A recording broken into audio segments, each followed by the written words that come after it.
Primeira turma do Supremo Tribunal Federal adia a decisão sobre pedido de prisão e afastamento do mandato de Aécio Neves após novo recurso da defesa. E você vai ver também. Colegiado também determinou a prisão domiciliar com uso de tornozeleira eletrônica a Andréa Neves, irmã de Aécio, do primo Frederico Pacheco e do ex-assessor parlamentar Menderson Souza. Ministro Edson Fachin determina que investigações relativas ao ex-presidente Lula e ao ex-deputado Eduardo Cunha, sem relação com a Lava Jato, sejam remetidas ao Distrito Federal e a São Paulo.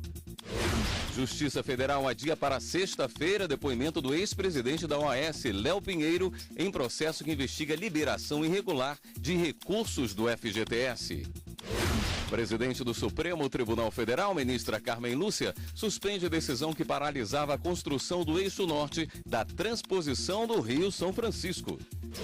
Justiça nega o pedido de liberdade de 2 homens presos acusados de tatuarem testa de adolescente no interior de São Paulo.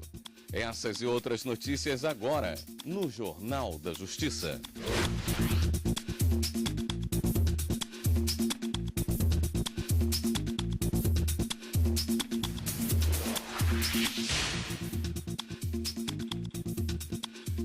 Boa noite. Primeira turma do Supremo Tribunal Federal adia a decisão sobre pedido de prisão e afastamento do mandato de Aécio Neves após novo recurso da defesa. A repórter Ana Paula Ergang acompanhou a sessão e tem mais informações. Boa noite, Ana Paula. Boa noite, William. Boa noite a todos. Aécio Neves está afastado do cargo de senador desde o dia 18 de maio, quando surgiram gravações em que ele aparece pedindo propina de R$2 milhões ao empresário Joesley Batista, dono da JBS, em troca de favores políticos. Na tarde de hoje, a primeira turma decidiu adiar o julgamento de 2 recursos em que se discute a necessidade da prisão de Aécio e da manutenção do afastamento dele das funções parlamentares. Veja os detalhes na reportagem. As 2 questões estavam na pauta da primeira turma nesta terça-feira, mas o relator do caso, o ministro Marco Aurélio, explicou que antes dos julgamentos precisa decidir individualmente sobre um novo pedido feito pela defesa de Aécio Neves para que o parlamentar seja julgado pelo plenário da Corte. Suspendo o pregão do processo e aguardarei informações do gabinete, porque se há pendência de um agravo, como relator, devo examiná-lo em primeiro lugar. E, se for o caso, implementar o juízo de retratação e deslocar o julgamento desse agravo para o plenário. O advogado de Aécio disse que a Procuradoria-Geral da República já havia solicitado que a prisão do senador fosse decidida em conjunto pelos 11 ministros do STF. O Procurador-Geral da República, quando pediu a prisão do senador Aécio, ele expressamente requereu que esta matéria fosse julgada pelo Pleno do Supremo Tribunal Federal. Quando o ministro Fachin indefere o pedido de prisão, ele também disse que esta questão deveria ser apreciada pelo Pleno. Pois bem, o Procurador-Geral da República recorreu e pediu que o Pleno apreciasse a matéria. A defesa secundou essa postulação do Ministério Público, o ministro Marco Aurélio não reconheceu que a matéria deveria ser afetada ao Pleno e proferiu uma decisão. Contra essa decisão, nós agravamos. E este agravo agora tem que ser primeiramente apreciado para que se defina a competência do órgão que deverá deliberar sobre a matéria para depois se julgar o mérito do pedido da prisão. Ainda nesta edição, voltaremos com mais informações dos julgamentos da primeira turma. O depoimento do ex-presidente da OAS, Léo Pinheiro, previsto para hoje, foi adiado para a próxima sexta-feira.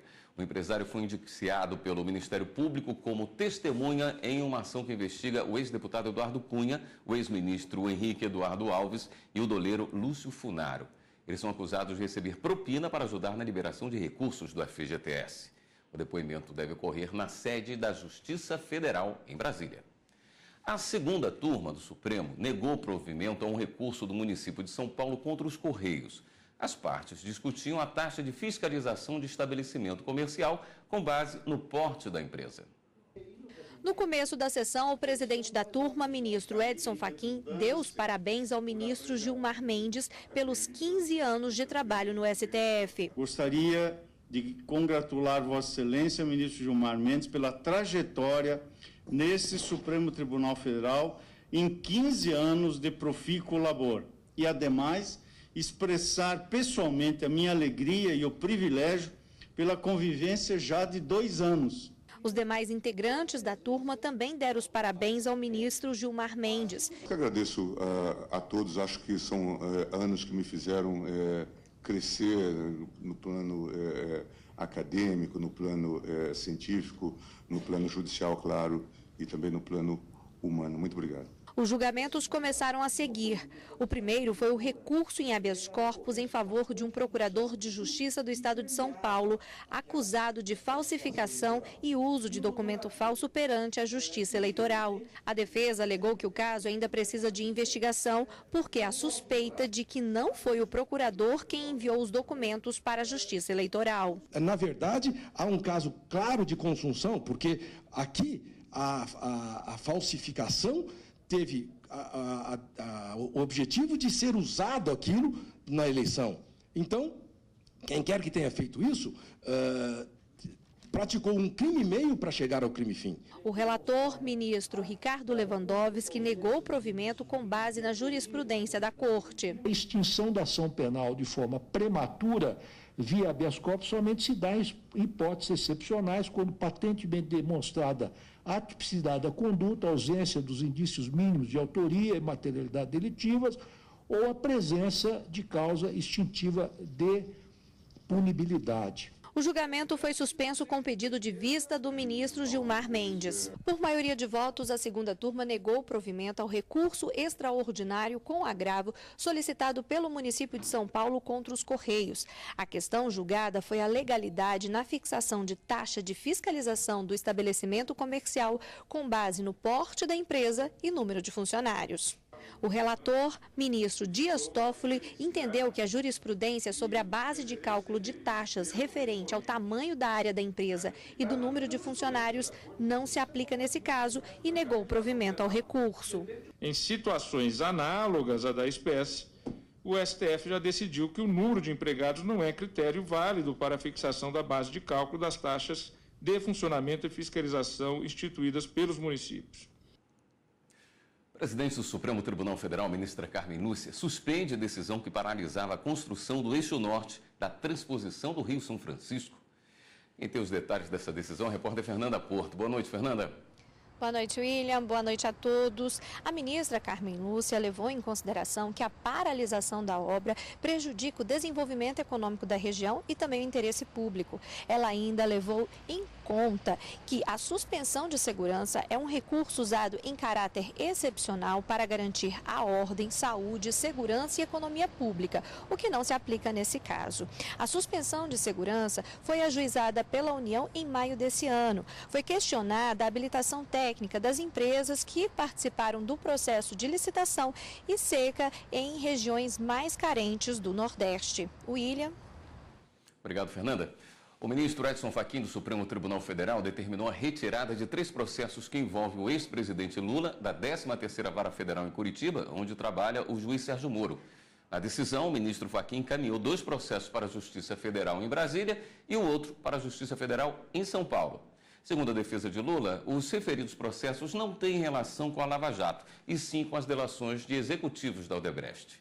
O ministro Edson Fachin também determinou que um processo contra o ex-deputado federal Eduardo Cunha, pelo mesmo motivo, seja enviado à Justiça Federal no Distrito Federal. E você vai ver no próximo bloco do Jornal da Justiça. Justiça nega o pedido de liberdade dos 2 homens presos acusados de tatuarem testa de adolescente no interior de São Paulo. A gente volta já já.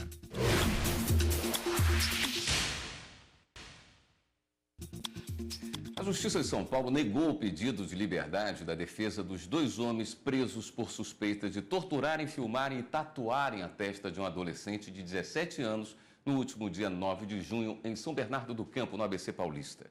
O crime foi motivado porque o menor teria tentado furtar uma bicicleta de um deficiente. Ainda cabe recurso da decisão. O Superior Tribunal de Justiça decidiu que, com o fim da união estável, os direitos de concessão de uso em imóvel público recebido por meio de programa habitacional de baixa renda podem sim ser compartilhados. O entendimento é da 4ª turma do STJ, ao negar recurso especial, no qual um dos cônjuges defendia que não fosse dividido o imóvel recebido de graça. O casal tinha apenas o direito de concessão de uso do imóvel, que é quando a pessoa ganha autorização para morar, mas precisa seguir algumas regras, como, por exemplo, não vender o bem por um determinado tempo. Ela vai ter que continuar tendo uma renda X por ano, ela não poderá vender ou alugar o imóvel é para a pessoa morar, não é para ela ganhar dinheiro em cima dele, tá? Não é um objeto comercial. E atendendo uma série de requisitos, como não vender, não alugar, não fazer obras que desqualifiquem o imóvel, ela poderá, ao final do período normalmente regulado, virar proprietário desse imóvel. Ao analisar o processo, o relator, ministro Luiz Felipe Salomão, lembrou que, assim como no casamento, o ordenamento jurídico prevê a comunhão de bens adquiridos durante a união estável, reconhecendo, portanto, o direito à meação. Destacou ainda que foi concedido ao casal o direito de morar no imóvel público, evitando gastos com a compra da casa própria ou aluguéis, o que causa um ganho patrimonial relevante. E por isso o bem deve ser dividido. O advogado ainda explica que a Justiça tem mudado o entendimento sobre a divisão de bens de programas habitacionais para garantir o direito de todos em uma família. Como hoje em dia eles estão fazendo essa análise, essa interpretação de qual o intuito do programa habitacional, que é exatamente proteger a família carente, eles estão fazendo dessa uma exceção à regra, porque essa doação, por mais que seja feita a uma única pessoa da família, ela vai albergar e proteger todos eles. E, em ocorrendo um divórcio, ambas as partes terão direito à sua meação. O ministro Luiz Felipe Salomão estabeleceu, então, que o juiz de primeiro grau deverá analisar a melhor forma de fazer a partilha, que poderá, entre outras formas, ocorrer por meio de alienação judicial ou indenização proporcional equivalente à utilização exclusiva do bem. Primeira turma do STF determina prisão domiciliar de Andréa Neves, irmã do senador afastado Aécio Neves. Ana Paula Ergang está de volta ao Jornal da Justiça com as informações. Ana? William, isso mesmo. Por 3-2, os ministros da primeira turma decidiram colocar em prisão domiciliar, com o uso de tornozeleira eletrônica, a irmã de Aécio Neves, Andréa Neves, o primo dele e Menderson Lima, ex-assessor de Zezé Perrella. Veja na reportagem. Menderson Lima foi flagrado transportando dinheiro repassado por Joesley Batista, dono da JBS, destinado ao senador afastado Aécio Neves.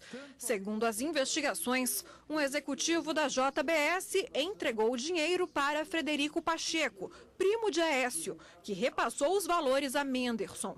Ele foi preso em 18 de maio, mesmo dia em que a polícia apreendeu 2 sacolas com R$480 mil, escondidas em um quarto na casa da sogra de Menderson, em Nova Lima, Minas Gerais. Por 3-2, os ministros decidiram pela prisão domiciliar, mas determinaram que ele seja monitorado por tornozeleira eletrônica. Além disso, Menderson ficará proibido de manter contato com os demais investigados no caso e deverá entregar seus passaportes à Justiça. Observei o contraditório no agravo, determinando a abertura de vista à Procuradoria-Geral da República, que reiterou o que lançara anteriormente, quando pedida a prisão preventiva, e que, nesse meio tempo, veio ao protocolo denúncia que está assustada até a turma resolver os incidentes alusivos ao inquérito, e denúncia que ficou estrita ao crime de corrupção. Não se cogitou mais nessa denúncia da lavagem do dinheiro, da constituição e participação em organização criminosa, da obstrução à investigação de organização criminosa. Articulação que serviu de base para o meu antecessor na relatoria, ministro Luiz Edson Fachin, a implementar a custódia nesse estágio tão embrionário que foi o estágio inicial do próprio inquérito. Aqui nós temos uma questão importantíssima do ponto de vista processual. Porque os fundamentos que levaram à decretação da prisão são fundamentos, como Vossa Excelência bem colocou, fundamentos que não mais existem nesse inquérito. Um dos itens era exatamente a substituição para prisão domiciliar.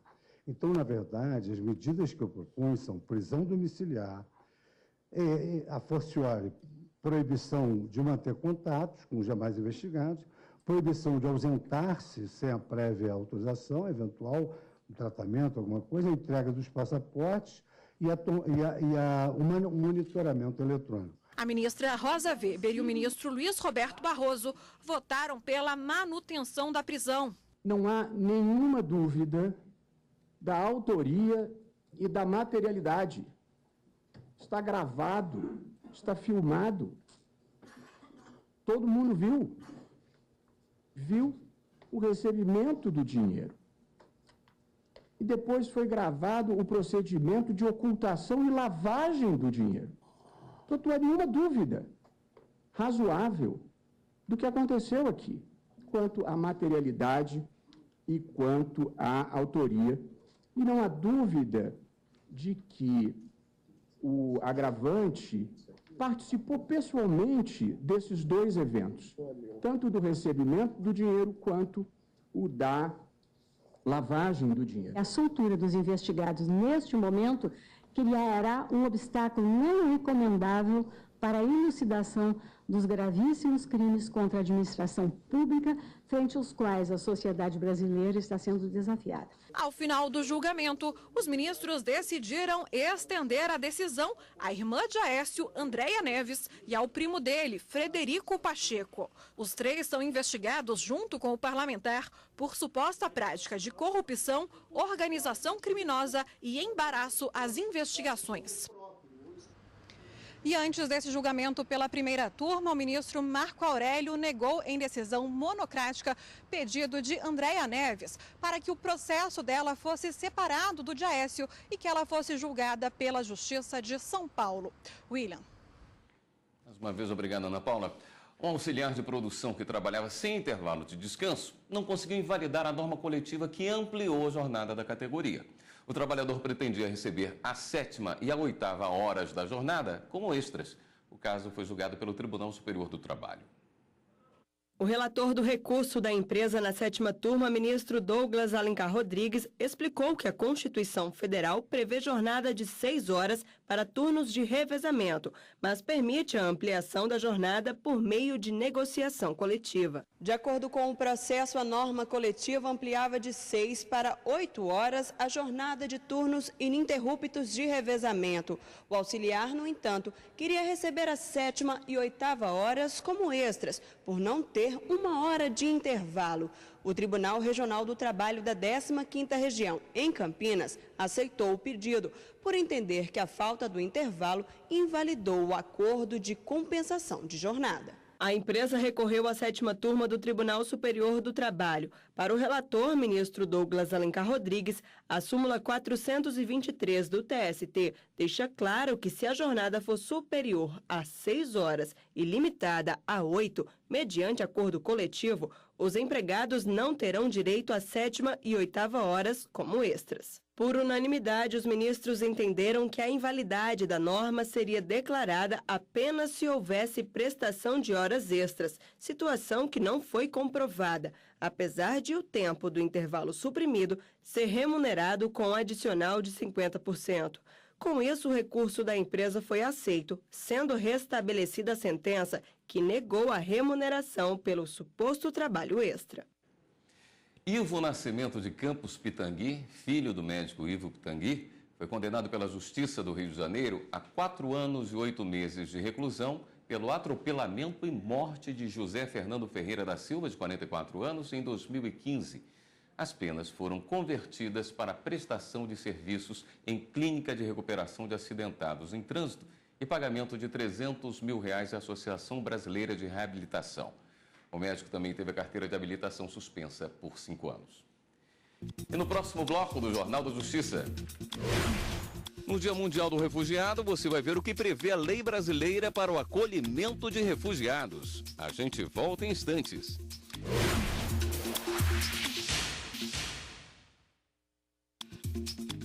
Os cães são usados na segurança pública em todo o mundo. No Brasil, as polícias militares são as forças que mais empregam esse recurso. Os animais recebem treinamento intensivo, mas em algumas situações podem fugir do controle. Nesse caso, de quem é a responsabilidade? Confira na reportagem. Eles fazem parte de uma das equipes mais bem treinadas da polícia.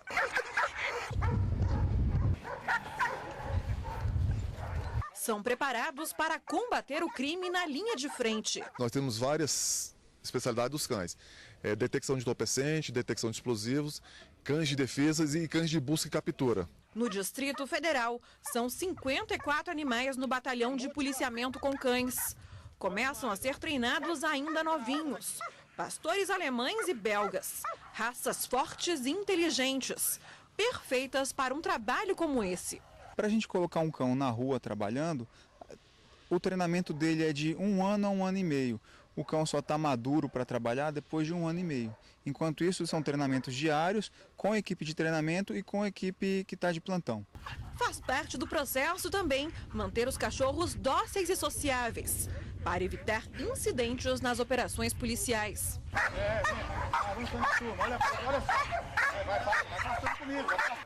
Eles recebem carinho, mesmo durante uma situação de estresse. Em 2015, no Paraná, um cachorro da Polícia Militar do Estado atacou o repórter cinematográfico de um canal de TV durante uma manifestação.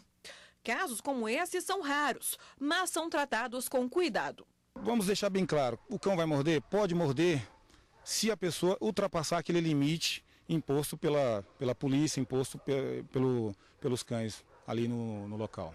Numa situação assim, a responsabilidade civil é do Estado, já que o animal está em posse de um agente público. Não há responsabilidade civil sem dano. Então, para o mundo do direito privado, essa responsabilidade civil pelo fato do animal, ela é objetiva. Podendo, o proprietário do bem se exonerar da responsabilidade de indenizar se ele comprovar a culpa exclusiva da vítima ou um fortuito ou força maior, no âmbito do direito privado. Hoje é o Dia Mundial do Refugiado. A situação das pessoas obrigadas a deixar o local de origem por conflitos, violência e violação de direitos humanos é preocupante. Segundo a ONU, o número de refugiados no mundo inteiro bateu o recorde histórico. No Brasil, os casos também vêm aumentando. Guerras, conflitos, perseguição, violência, violação de direitos humanos. Estes são os problemas mais comuns de quem sai do país de origem em busca de refúgio. E nunca houve tanto refugiado no mundo. Segundo a ONU, o número de vítimas de deslocamento forçado chegou a 65 milhões e 600 mil no final do ano passado, um recorde histórico. Os principais países de origem são a Síria, Afeganistão e Sudão. No Brasil, de acordo com o Ministério da Justiça, o número de refugiados chegou a quase 10 mil no ano passado. Os países com maior número foram a Síria, Congo, Paquistão, Palestina e Angola. Em 2016, os pedidos de refúgio de venezuelanos cresceu 307% em relação a 2015, chegando a 3.300. A Lei 9.474 de 97 reconhece como refugiado a pessoa que está fora do país de nacionalidade por temores de perseguição quanto à raça, religião, nacionalidade, grupo social e opiniões políticas. Também reconhece como motivo para o refúgio a violação de direitos humanos. Ela acatou um conceito da Declaração de Cartagena, em que também considera como refugiado aquelas pessoas que não somente são perseguidas, mas fogem de uma violação grave e generalizada de direitos humanos. Essa ampliação do conceito, ela tem pouco paralelo no direito comparado, portanto, é de importância histórica.